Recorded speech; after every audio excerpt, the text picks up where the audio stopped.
Bismillahirrahmanirrahim.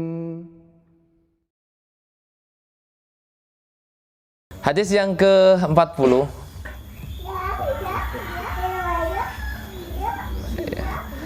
Wa an Anas radhiyallahu ta'ala anhu qala, dari Anas ini sering kami sampaikan bahwa beliau adalah seorang sahabat muda, ya. Islamnya di waktu Nabi sudah hijrah ke Madinah.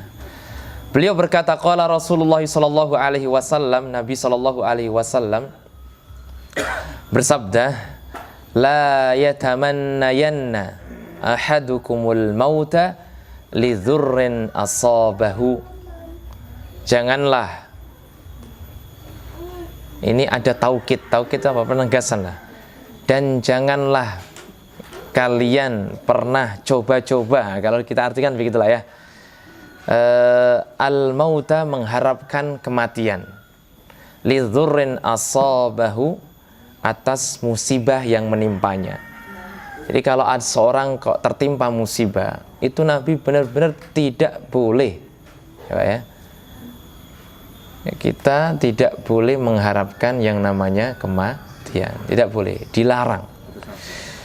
Fa in kana la budda fa'ilan, tetapi kalau memang terpaksa, ada lanjutannya ternyata ya. Fal yakul, maka ucapkanlah, Allahumma ahyini makanatil hayatu khairan li. Ya Allah, duh Allah, hidupkanlah diriku kalau memang kehidupan itu baik untuk diriku. Wa tawaffani idza kanatil wafatu khairan li, dan matikanlah diriku kalau memang kematian itu juga baik bagi diriku. Muttafaqun alaih, hadis riwayat Imam Bukhari dan Imam Muslim. Jadi hadis ini sebenarnya ada larangan mengharapkan mati, Pak. Tidak boleh. Ya Allah, mati wela saya, enggak boleh gitu ya. Tapi kalau memang ternyata ada hal yang mengharuskan dia itu mengucapkan hal itu, kalimatnya harus seperti ini. Allahumma, coba ikuti, Allahumma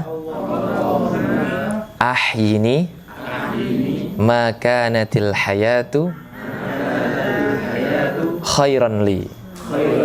Allah wa tawaffani idza kanatil wafatu khairan li. Mudah Pak ya, insyaallah. Nanti silakan dibaca, itu kan ada kitabnya, bisa di browsing pula. Baik. Faedah yang terkandung dalam hadis ini banyak ternyata di sini ya.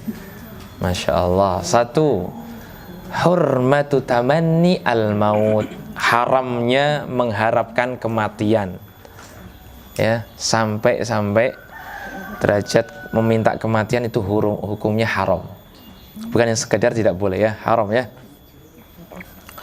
Waqad waradan nahyu sarihan min hadits Khabbab ibnul Arad radhiyallahu taala anhu indal Bukhari. Dalilnya jelas, yaitu sebuah hadis dari Khabbab ibnul Arad. Khabbab ibnul Arad itu siapa? Sahabat Nabi yang mengajari Fatimah, adiknya Umar ibn Khattab, dan juga suaminya Zaid, ya, Al-Quran, mengajarkan kepada mereka berdua Al-Quran di fase Makkah sebelum Umar itu masuk Islam.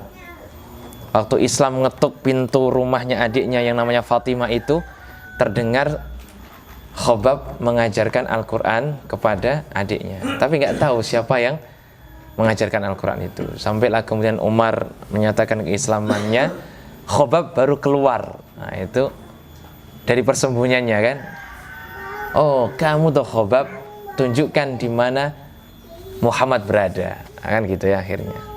Dan Umar maksudnya adalah ingin menyatakan keislamannya. Khabbab itu Pak pernah annahu ktawa sab'an, pernah di iktawa itu kai itu tahu nggak? Kai itu pengobatan yang diselomot, si selomot. Dibakar dengan api menggunakan besi, Pak. Itu namanya. Lah, Khabbab ibn al-Arat itu pernah disiksa ya oleh majikannya dengan ditempelkan besi panas di tubuhnya sebanyak 7 kali. Sampai-sampai beliau mengatakan, laula anna Rasulullah sallallahu alaihi wasallam nahana an nad'a bil mauti la da'autu bih. Kalau seandainya Nabi itu tidak melarang kami meminta kematian, saya sudah minta mati saja. Lihat, ditempel besi panas sampai 7 kali, Pak. Kita itu ujiannya nggak pernah sampai seperti itu, insya Allah, ya kan? Ada, Pak? Enggak kan? Ya, paling ya ditempel omongan panas gitu ya. Gitu kan? Itu panas bener ya, Pak ya? Masya Allah. Tapi kalau Khabbab itu sampai di nyos gitu dengan besi, Bu. Itu sakit, Bu. Masya Allah, ya kan? Sakitnya luar biasa. Sampai-sampai beliau mengatakan, kalau nggak dilarang minta mati itu saya minta mati gitu. Karena saking sakitnya. Itu Khabbab ibnul Arat. Kemudian beliau pensyarah hadis ini mengatakan, fa in khasyal abdu ala nafsihi liwuqu'il fitan wa khasya an yulhiqahu adh-dharar bidini fayajuzu lahu an yakula dzalik. Namun kalau memang ada seorang hamba, ya kan, dia ditimpa fitnah terhadap dirinya, fitnah bahkan terhadap agamanya, Pak, maka boleh dia mengatakan hal tersebut, maksudnya minta kematian. Tapi sebagaimana yang diajarkan Rasulullah sallallahu alaihi wasallam fi hadzal hadis, dari hadis tadi, Pak, Allahumma ahyini idza kanatil hayatu khairan li wa tawaffani idza kanatil wafatu khairan li. Jadi kalau memang sudah terpaksa, fitnahnya luar biasa, doanya begitu, Pak. Gitu ya. Doanya seperti itu. Minta matinya dengan doa seperti itu. Itu faedah yang pertama. Jadi intinya adalah haram. Kaidah pertamanya adalah haram. Faedah yang kedua, wala syak anna hayatal mu'min khairun lahu. Jangan diragukan lagi bahwa hidupnya seorang mukmin itu pasti lebih baik daripada mati.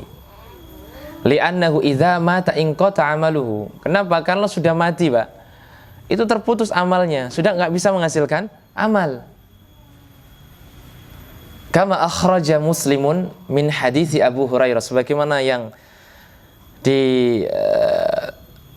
diriwayatkan oleh Imam Muslim dari hadisnya Abu Hurairah dari Rasulullah sallallahu alaihi wasallam, la yatamanna ahadukum al-mauta wa la yad'u bihi min qabli an ya'tiyahu. Janganlah di antara kalian meminta kematian dan berdoa dengannya sebelum kematian itu datang. Innahu idza mata ahadukum inqata 'amaluhu. Sungguhnya seseorang di antara kalian kalau sudah mati itu terputus amalnya. Wa innahu la yazidul mu'min umruhu illa khaira ini. Dan tidaklah bertambah umur seorang mukmin kecuali itu sebuah kebaikan. Gitu, Pak. Jadi bertambah umur sehari, setengah hari, sebulan, 1 tahun, itu yakinlah, Pak, itu kebaikan insyaallah. Kalau dia faham hidup. Bahwa hidup itu untuk menghasilkan amal. Itu hikmah, hakikat sebuah kehidupan, Pak ya. Jadi hidup itu, Pak, apa? Untuk menambah amal. Kalau sudah mati terputus amal, maka fahami itu, insya Allah kita tidak akan pernah meminta kematian. Kalau memang terpaksa, mintanya dengan doa yang diajarkan Nabi Shallallahu Alaihi Wasallam. Wala yadunnunna dhanun anna karahiyata tamanil maut ta'ni karahiyata liqa'illah. Jangan berprasangka loh, Pak ya.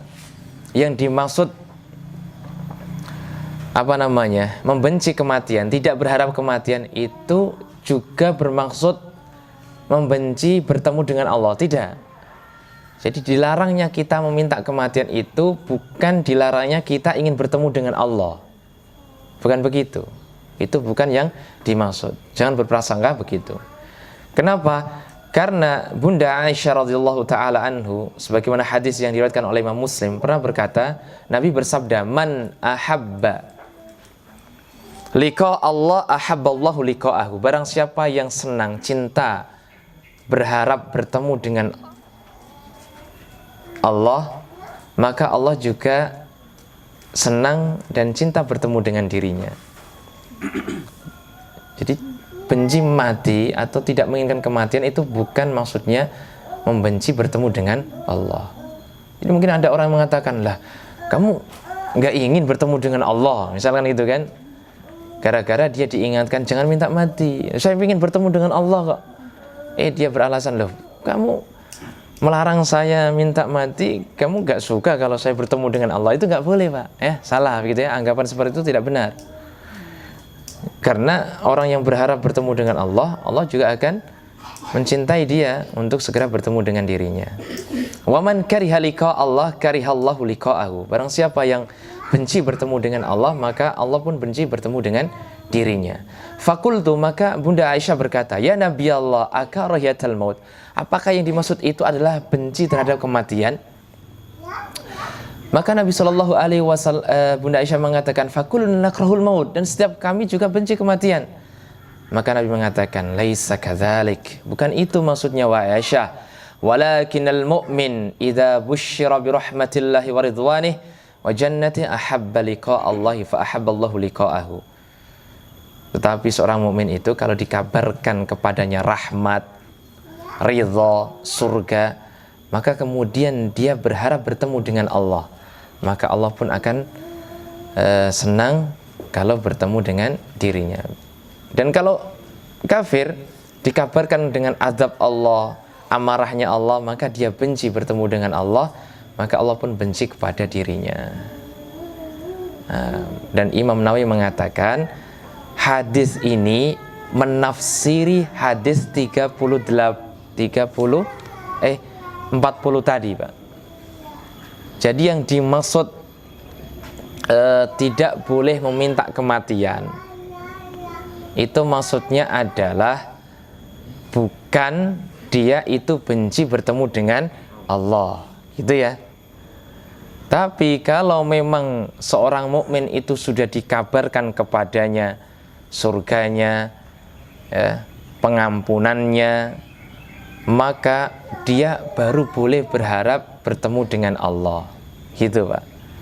Wa ma'nal hadis, maka maksud hadis kalau digabungkan berarti membenci kematian,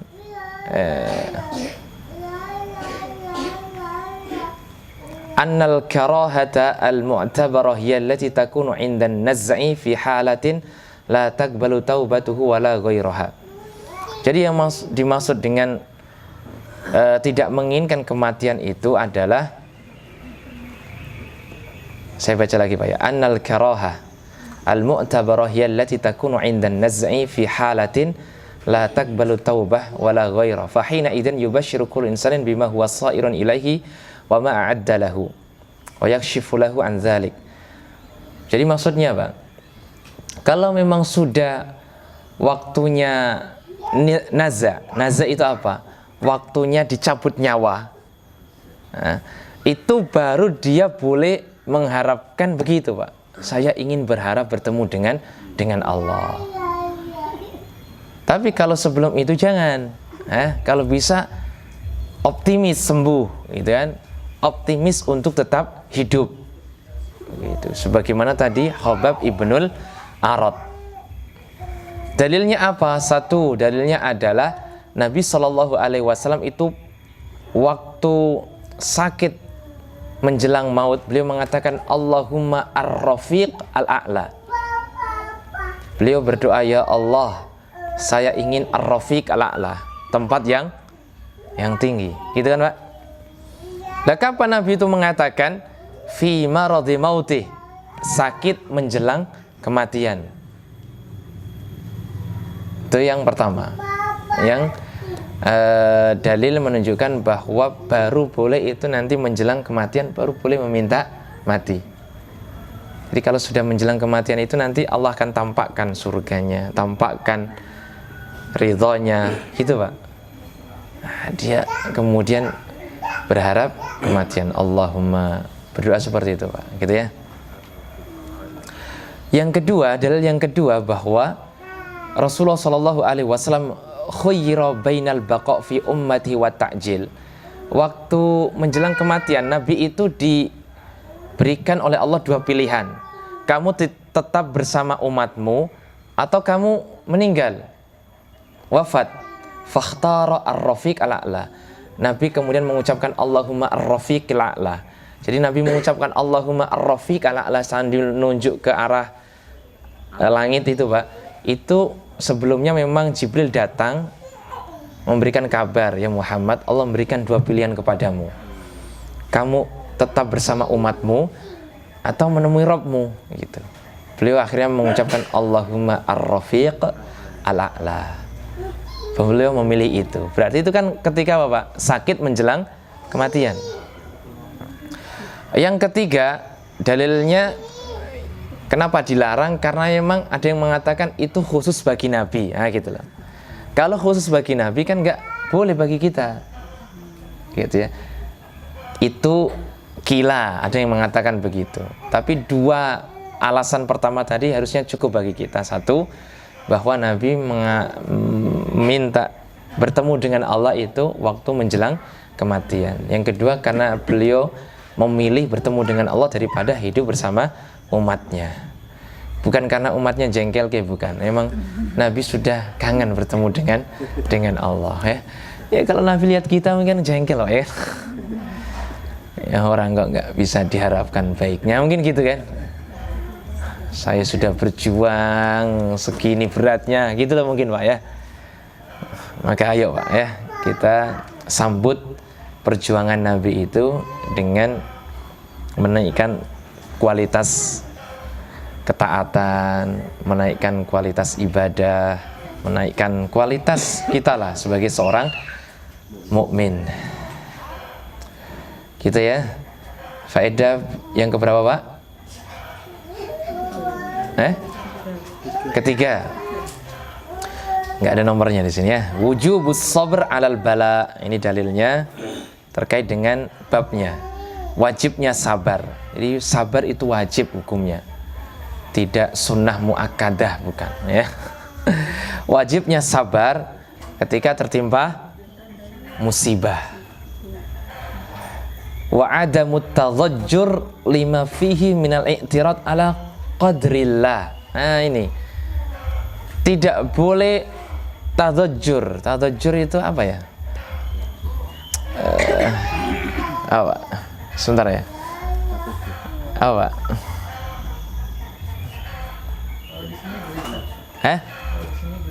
Gelisah. Itu sudah terjemahannya itu, ya. Masya Allah, ya.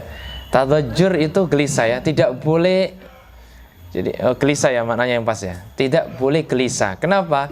Karena tadhajjur itu minal i'tirad, termasuk penentangan ala qadrillah, terhadap takdir Allah. Jadi semakin gelisah, benar, Pak, ya, gelisah, ya. Kok orang dikasih musibah terus gelisah, itu berarti dia artinya menentang takdir, tidak menerima takdir.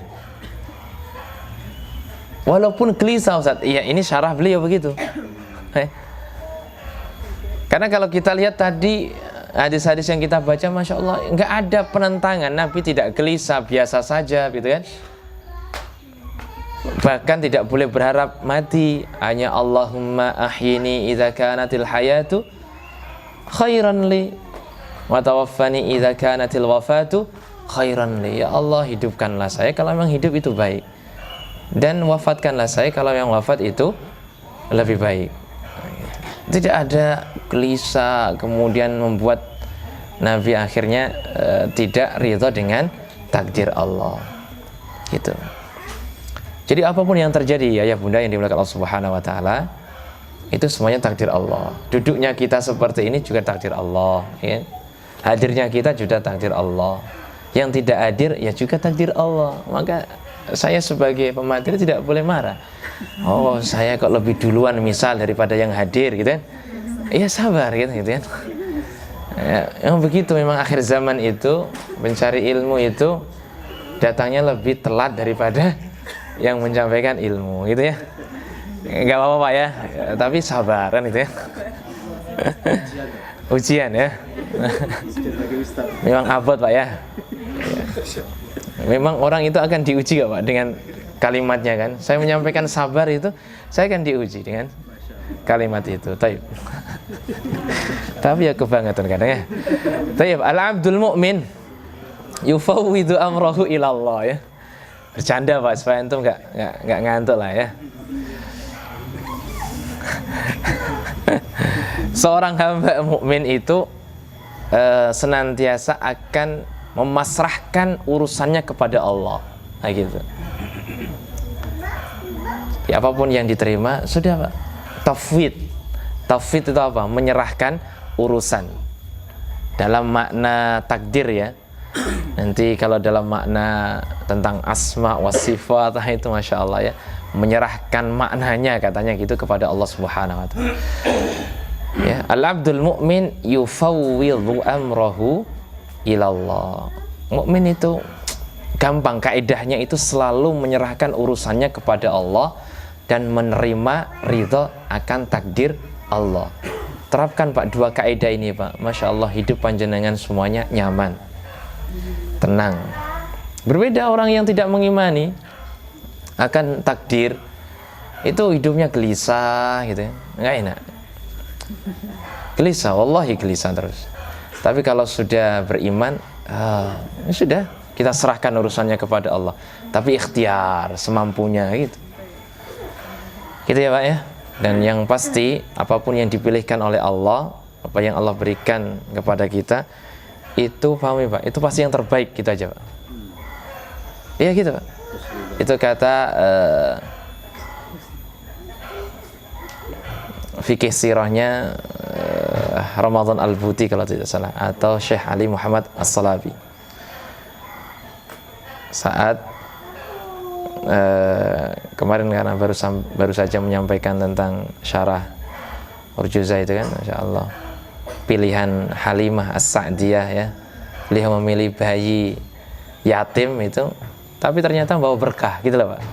Coba kalau dia tidak membawa bayi itu, mungkin keberkahan dilimpahkan kepada yang lain. Tapi karena dia mau mengambil bayi yatim Muhammad SAW, ternyata keberkahan meliputi kehidupannya. Wallahu ta'ala a'lam bissawab. Sepertinya ini mungkin yang bisa kita bacakan dulu. Waalaikumsalam warahmatullahi. Ini tadi hadis kan mengenai diri kita ya Ustaz. Kalau misalkan contoh ada orang yang sakit dan beliau itu seperti sudah putus asa terus bilang mati, aku udah siap mati begitu. Itu maka sikap terbaik kita untuk membuat beliau itu mungkin bersemangat atau kembali apa ya, karena kalau sudah mati begitu, makan sudah tidak mau atau bahkan melakukan aktivitas yang sifatnya yang harus dia perjuangkan itu tidak mau, sebaiknya bagaimana gitu. Masya Allah. Ya, ini wakil Pak ya. Kalau memang wakil itu berat. Apa namanya, kondisi real ya, nyata itu yang berat. Lagi-lagi Pak, ngobrol seperti ini ya, kita baca hadis, saya nasihati misal sebagai materi mudah, tapi waktu nanti Allah berikan cobaan memang sulit ya kan. Ya, yang pertama memang tadi Pak, saling tolong menolong di antara kita semuanya. Kalau ada saudara kita yang tertimpa musibah, kita menguatkan. Saya misal ketimpa musibah, jangan kuatkan, sabar gitu kan, bahwa Allah Subhanahu wa ta'ala menyampaikan ini, Nabi menyampaikan ini ya gitu Pak. Memang harus saling ta'awun alal birri wa taqwa Pak, dan wa ta'awun wa tawassaw bil haqqi wa tawassaw bis sabr. Kenapa sabar itu dijadikan sebagai apa namanya bahan untuk saling nasihat menasihati? Karena memang sabar itu waktu orang tertimpa musibah dia kadang lupa. Itu Pak. Ada saudara kita yang begitu, dia lupa Pak. Nah, berarti kita yang mengingatkan, menasihati dia. Kalimatnya kan watawasau. Tawasau itu kan nasihat. Kalau nasihat itu berarti dengan kalimat yang lembut, kalimat yang baik, kalimat yang penuh juga dengan kesabaran pula. Itu namanya nasihat.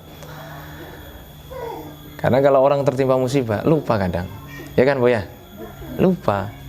Mungkin ada saudara kita yang mungkin benar-benar sakitnya, wah, divonis misal ya nggak bisa sembuh, ya dia lupa mungkin. Dia percaya malah vonis. Padahal ada Allah yang menentukan umur seseorang mati hidupnya, itu siapa yang menentukan, Pak? Bukan dokter kan? Dokter mah hanya memvonis bisanya. Karena hitung-hitungannya hitungan dunia. Tapi kan apa yang ditakdirkan Allah tidak diketahui kan? Maka dia harus optimis kan begitu. Ini kalau memang Allah tidak menakdirkan meninggal ya tidak, insyaallah. Berarti butuh Pak tadi Pak nasihat ya. Jadi kalau real begini memang ya kita belajar lagi Pak, belajar lagi untuk saling bagaimana caranya menasihati gitu lah ya.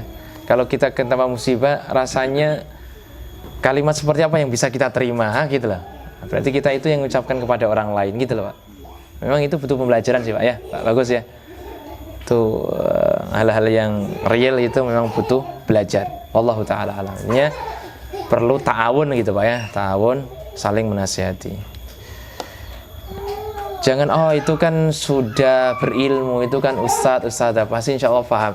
Nggak Pak, orang kalau terima musibah itu kadang lupa, gitu aja. Karena yang diingat itu musibahnya di waktu itu. Jadi maka kita harus langsung nasihati dia. Gitu ya. Wallahu ta'ala a'lam bissawab. Kita cukupkan ya, insyaallah. Mudah-mudahan bermanfaat. Saya akhiri. Assalamualaikum warahmatullahi wabarakatuh.